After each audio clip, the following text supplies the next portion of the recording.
Well, hello. Thanks very much for the introduction. My name is Dan Hendrickson, and I'm from Astrobotic here in Pittsburgh, Pennsylvania.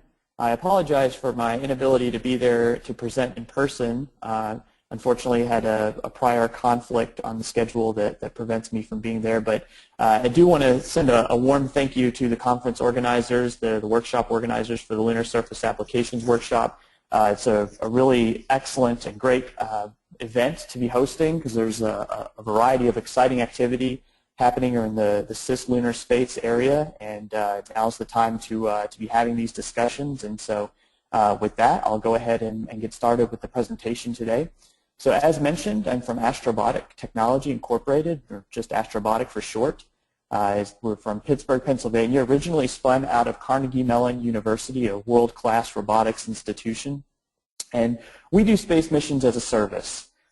So we're very much focused on the lunar delivery market in particular, but very broadly we're a space logistics company that delivers packages and payloads for companies, governments, and universities around the world. And the reason that we're focused on the moon is that there's an incredible pent-up demand, as I'm sure everyone in the audience there is quite aware, that would like to do lunar surface activities. In the past, prior space robotics programs have unfortunately been just too expensive to justify in most cases. The launch vehicle alone costing $200 million plus in many cases. Additionally, there's been such a limited cadence as a result of those high prices that there's really only been, say, one or two missions a decade. And so in the past, there's been a variety of different payloads that have just sat on a shelf. There has been a lot of ideas on different activities and mission types that can be done on the moon, but there just hasn't been a model to really support the regular access to the moon. And so we at Astrobotic are incredibly motivated to open access and to really change that paradigm. And now I'll kind of talk about how we're going to do that and how we do that today. And so we take a very different approach. In the past, robotic missions have been large, grandiose missions from mainly governments in the past, and they've been dedicated to a few different purposes, and they've been sort of top-down, if you will. But because we take a space logistics approach, it's much more like a FedEx or a UPS or a DHL, in that we have one vehicle, and we basically load that vehicle up with a variety of different kinds of payloads. And the purposes of those payloads can vary pretty significantly as opposed to the prior robotic mission model that's been seen in the past. So if you look at robotic missions to the moon in prior decades, they've had a very limited purpose, and they've basically, as mentioned, been basically top-down driven. But if you look at our model, which again is more of a shipping model to the moon, it's much more varied. So if you look here at the screen, there's a variety of different payload types that can carry all on one mission. It's possible to have small satellites, science instruments, technology demonstrators, rovers, and even in some cases marketing payloads. And so you can imagine that with a very modular approach to a space vehicle like the one you're seeing here on the screen, you'll have a wide variety of different payload types sitting next to each other that typically in the past hasn't been the case for robotic missions to the moon. But by taking together all these different payloads on one mission and putting them on one vehicle, you're able to take a whole variety of payloads at a price point that really has never been seen before. Just as a FedEx 747 is loaded up with a variety of different packages, similarly we take a variety of different payloads on a single mission. And that's, again, a very different paradigm that's been done before, and it allows us to have a commercial partnership with a variety of different entities instead of, say, a government mission being at the center that's leading the effort. And so this really opens up access in a really dramatic and exciting new way, and it allows people and entities from around the world to participate with a per kilogram price. And I'll highlight a little bit of that in just a moment and elaborate further. But with this model, it really allows folks to have the ticket and the service that they need. They don't have to have the launch vehicle infrastructure in place. They don't have to have the ground stations. They don't have to have the full spacecraft manufacturing facilities as has been seen in the past with large space agencies, which is particularly why there's only been 3 government agencies that have landed on the moon in the past. So with a more of a FedEx or a shipping model, it's entirely possible to bring a whole variety of payloads and to be able to do new things in space and pay for just the service that's required. So this is our Griffin lander, and this is basically that 747 equivalent in the shipping model. You'll see here we have a variety of different payload deployment points, and I'll cover those in further depth in just a moment. But we can send 663 kilograms to translunar injection.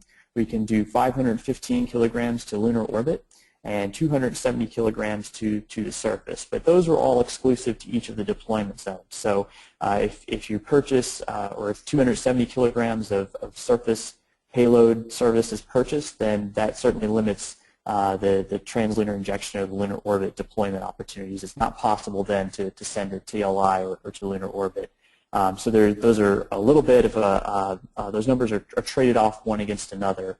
The lander is also about 4.5 meters in diameter and about 1.5 or so meters in height. So you can imagine it's about 10 feet. It's rather sizable, and it fits mostly the entire payload fairing of a Falcon 9 launch vehicle. It takes up the space for an entire mission. We also offer about 150 watts power from the surface in total in sum, as well as 200 kilobits per second in communications capacity. And so all of these numbers essentially get divvied up. So there's a certain amount that a person or an entity is interested in purchasing service to the moon for. They can purchase just that fraction.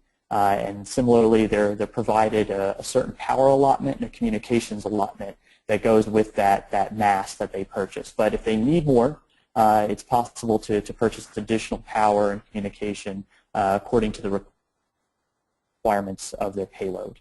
So that's kind of an overall view of the capacity of the vehicle. And again, that's sort of the overall capacity of our 747 equivalent. But really, it's divided up among each of the other customers according to their need.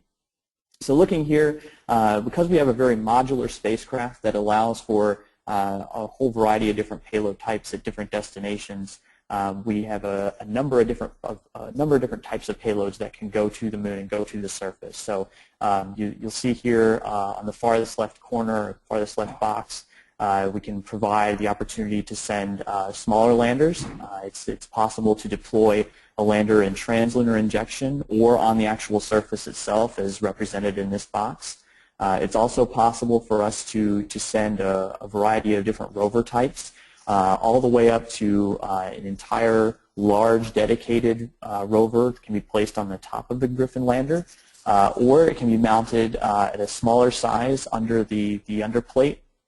And so there's a whole variety of different ways that entities can engage and to purchase just what they need. So if an entity is interested in basically buying out the entire capacity on the lander, that's possible. As you see here with the middle box, there's really no other payloads on that vehicle.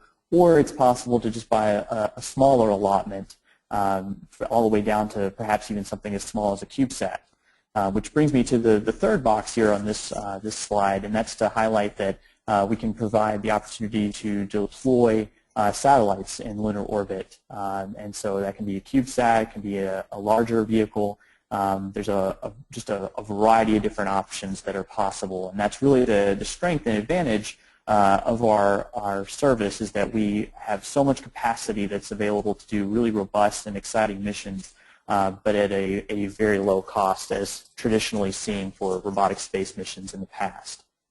So just to highlight the overall mission architecture, again, we provide an end-to-end service from Earth all the way to the moon, and then provide the data and communication back from payloads. And so we have our own dedicated Griffin lunar lander, and with that lander we have the opportunity to mount payloads all over the vehicle on the plate, as you see here. And so the customer will build and develop their payload, and then they provide it to Astrobotic at the launch site.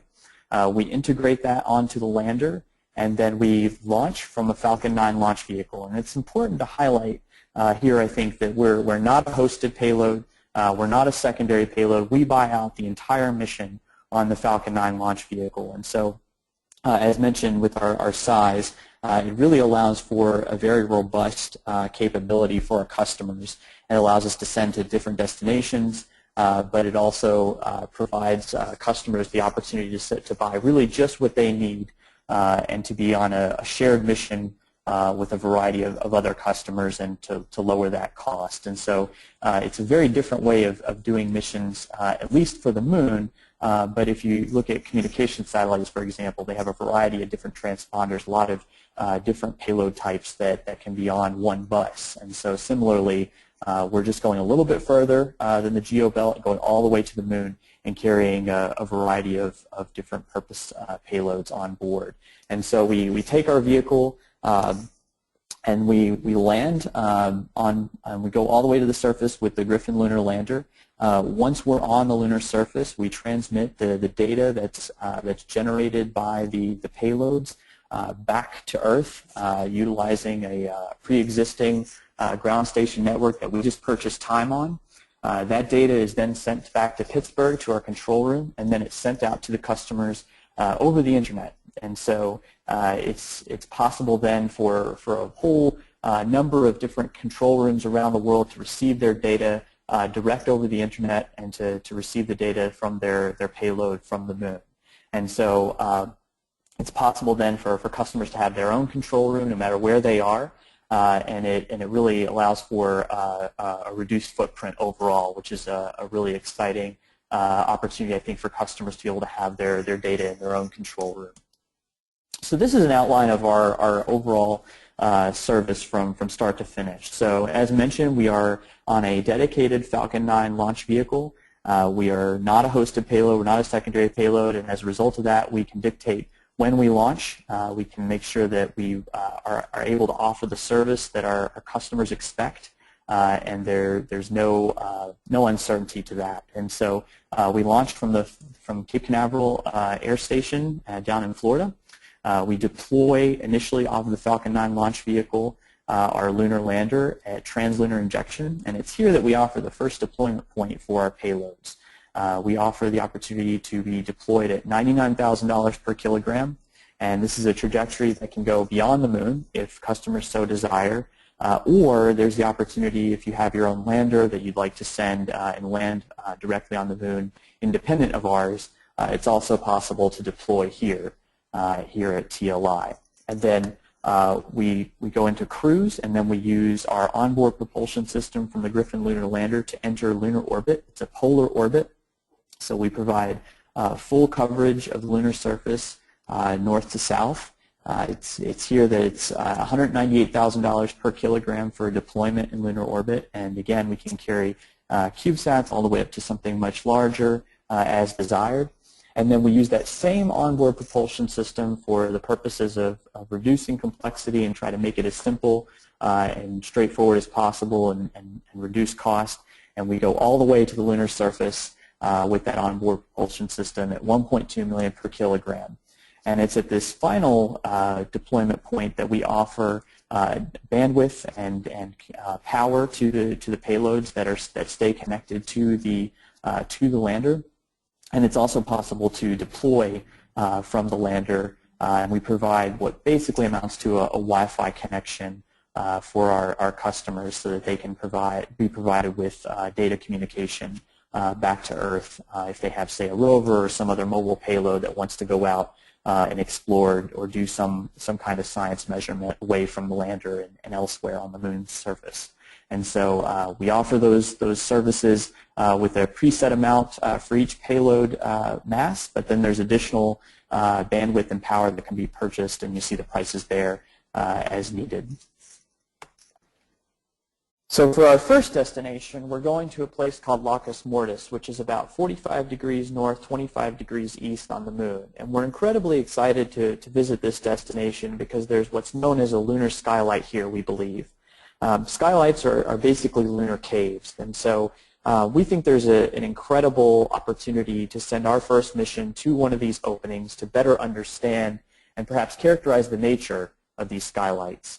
The one that you're viewing on the screen there to the right is the particular skylight that we're targeting for our first mission, and we're excited to bring our payloads here and our customers are excited to be taken to this location because we believe that there's one whole side of what looks like a crater to have been caved in, and we think that there's actually a skylight entrance here on the sides of the crater. And so that's an incredible opportunity, we think, to take the opportunity to examine and to better understand and characterize these phenomena on the moon, because we think there could be a really strong statement to be made in the future for utilizing these sorts of features for human exploration and settlement in the future.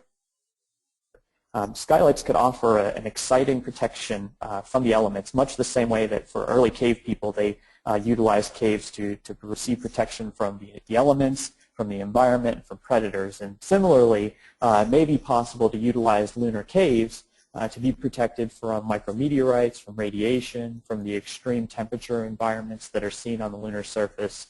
And by going here, we can better understand these features and perhaps even get pretty close to one with the natural ramp that exists at Lacus Mortis. And if you'll note, there's been at least 300 of these lunar pits that have been discovered thanks to LRO data. And there's also hundreds on Mars and other planetary bodies around the solar system. So for folks like us who are really excited about lunar exploration, we think it's a no-brainer that we want to go to these destinations. But there's also a very strong case to be made for future exploration, that if you can basically test the techniques, better understand these phenomena, learn how to operate around them, then the case can be made that we're really applying those techniques for future exploration to other destinations. So for those that are really passionate about Martian exploration, I think it's really exciting to be able to leverage lunar experience directly to enabling Martian exploration. And again, it adds, I think, an even more compelling case to be made for going to the moon first before going to other destinations in the solar system with human beings and astronauts. And so our customers are very excited to go to these lunar skylights. There's a variety of technology demonstrators and science experiments that are interested in conducting, carrying, and measuring data and understanding these phenomena. And so we're really thrilled to take our first mission to the lunar skylights. So with commercial space companies, I think it's always really important to ask the question of, are you making progress on hardware? Are you meeting the milestones that you're setting out for yourself? And what's really exciting at Astrobotic is that we absolutely are. And I want to highlight just a few pieces here very briefly about some of the hardware progress that we made. First, we've had a very successful campaign of demonstrating our guidance computer. We've flown in the Mojave Desert now with 3 separate flights, placed our guidance computer on a Maston lander. This was the first time that they ever allowed another company or entity to place a guidance computer on their system and allow it to essentially control it and to take theirs offline and take it off of the vehicle.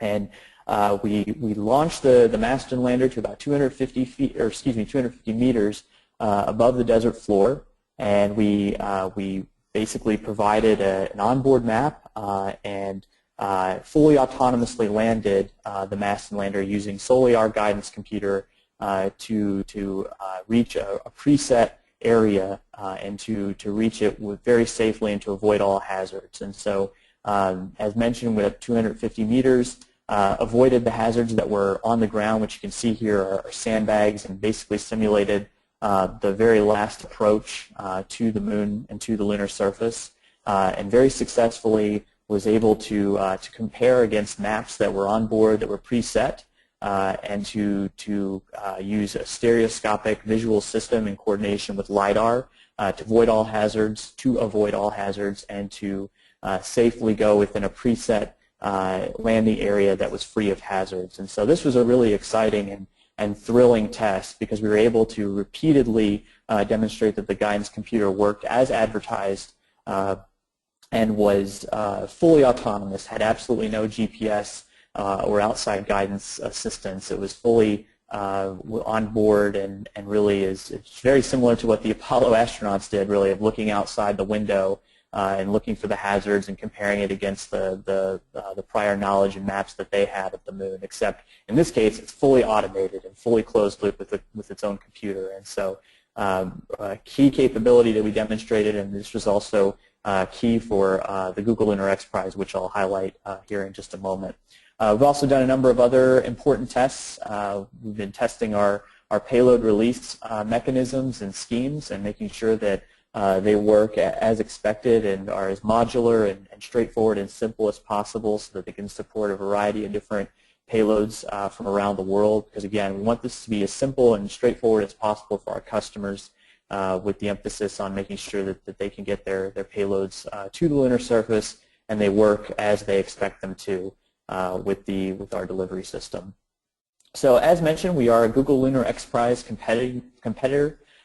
We are partnered with Carnegie Mellon University in that venture. So we're the delivery service. They're building a rover. But we take a very different approach in the Google Lunar X Prize in that we're taking a number of our competitors to the moon on our first mission to compete for the prize just as we are.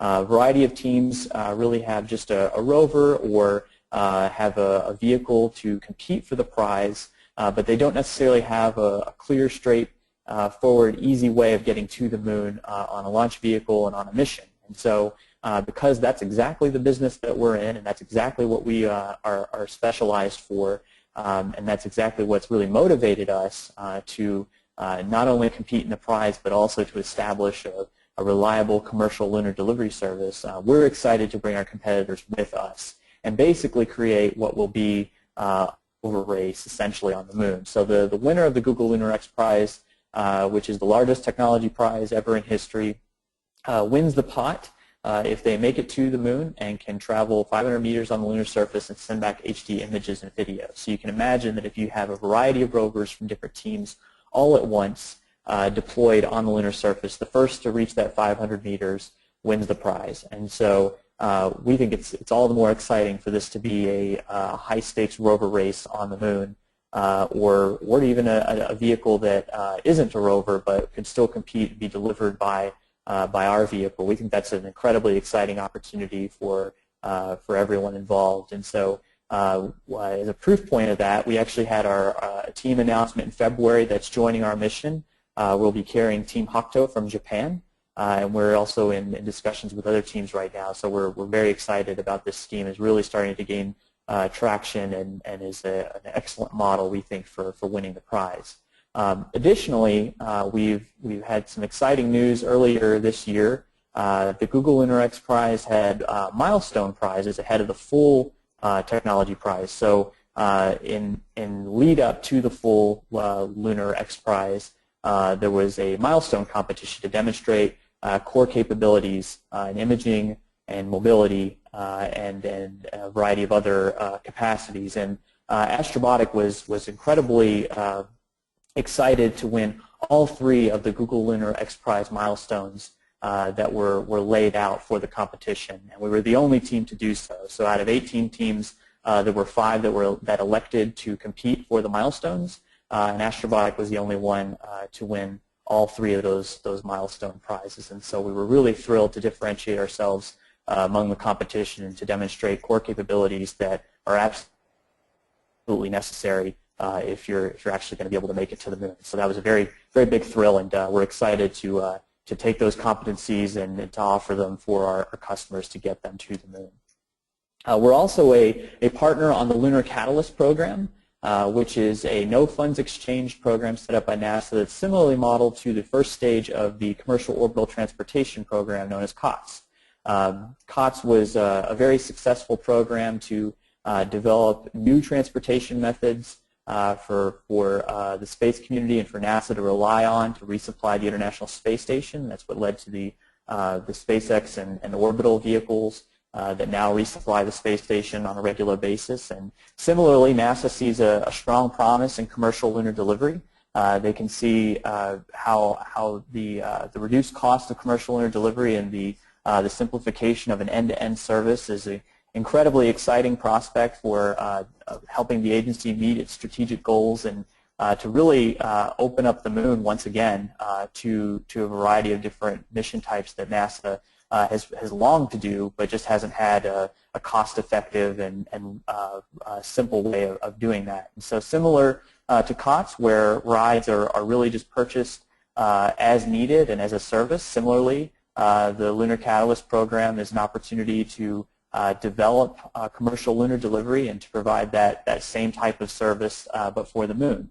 And with the Catalyst program, it's a phenomenal opportunity that's been created for Astrobotic and similar companies to be able to leverage NASA's expertise and NASA's 50 years of experience with lunar landers and with space operations. And with the Catalyst program, it allows their teams to work directly with ours on a near daily basis. And so all the lessons learned and the insight that NASA has is being fed directly into the Lunar Catalyst partner companies like Astrobotic. And through this partnership, we're able to leverage NASA infrastructure, hardware, software, and most importantly, the expertise and the engineers and scientists who work at NASA. And so that's been a really thrilling and exciting program, and we're very appreciative to our NASA colleagues and to the agency at large for providing these types of resources and an in-kind contribution, because it really it's a real win-win for industry and also for NASA itself. So just to highlight quickly the facilities and the areas that we have here in Pittsburgh. So we have 8,800 square feet. This is an image of our high bay with the Griffin lunar lander with a configuration to allow for rovers to be placed directly on top of the lander. This is actually one of our rovers as well that was produced for prototyping and to develop the rover service. And that's, again, another service that we offer, being able to deliver payloads via rover if that's something that our customers are interested in. Additionally, this is a shot here of our interior. We have room for 55. We have 20 full-time employees right at the moment, and we're growing and we're hiring right now. So we're in a growth phase, and we're really excited to expand and to grow here in the coming months. So just to highlight some of the mission partners that we have for the first mission, I already touched on NASA and the Google Lunar X Prize. As mentioned, we're partnered with Carnegie Mellon on the X Prize. They're providing the rover for the competition. And again, just to clarify and to highlight, they're building that aspect, but we are an independent lunar delivery company, and so that's what our primary focus is. Additionally, we have a partnership with Marsh, which is a really great legacy space insurance provider. They're now evaluating the insurance options for customers to go to the moon, which I think is a really strong vote of confidence, and it really shows the maturity now of this market, that there's now insurance folks who are very keenly and very strongly interested in providing insurance for these types of missions, which they provide insurance for a whole variety of established and mature missions like, say, communication satellites and for other private ventures. So it's just a natural progression as these capabilities become all the more mature, that the insurance market is very strongly interested in providing its services to ensure that those that want insurance can have it. Additionally, we're also partnered with ANSYS and Infineon, provided a variety of great technology, and we're really excited to be partnered with such great companies like those. So now to highlight a customer that we have signed in the marketing arena. As mentioned earlier, there's a variety of different entities and users that can utilize commercial lunar delivery with the price point that we offer. And of course, there's exploration and science and a variety of folks from that world that very obviously could utilize commercial lunar delivery immediately. But there's also the opportunity for marketing payloads to engage. And we've already actually signed a customer in that arena.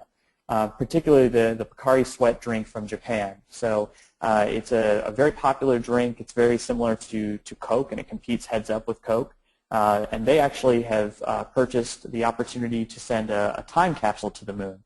And within this time capsule, we'll have the dreams from Japanese children who've sent in messages all over the country. And there's already 80,000 children from Japan that have signed up and sent in their message. And those messages will be micro-etched onto discs that will be placed inside of a time capsule that incidentally looks very similar to the Pocari Sweat drink. And that's been a really exciting and really thrilling campaign for them, and it's been all over the country. And so, again, we very much believe that with commercial lunar delivery being a much lower price than has ever been done before, and with a commercial model, it really opens the moon to a variety of new entities. And this is another example of exactly what's possible, and probably actually really a symbol of what's to come with our service.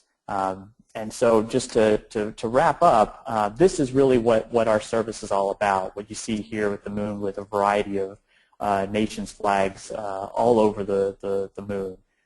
We're all about enabling access to the moon, and with a commercial model, we think there's really an exciting opportunity to really do that, and to allow a whole variety of entities that have not had access to finally have access to the moon. And we're excited to open it for not only a variety of different entities, but also a variety of different reasons and purposes, whether it's exploration, science, or marketing, or even if there's other ideas that haven't even necessarily even thought of yet. But with a price point like we offer, we're really thrilled to really offer that service to the entire world for the first time. And with that, I want to thank everyone here at the conference, and wish everyone a remaining good event. Thank you very much.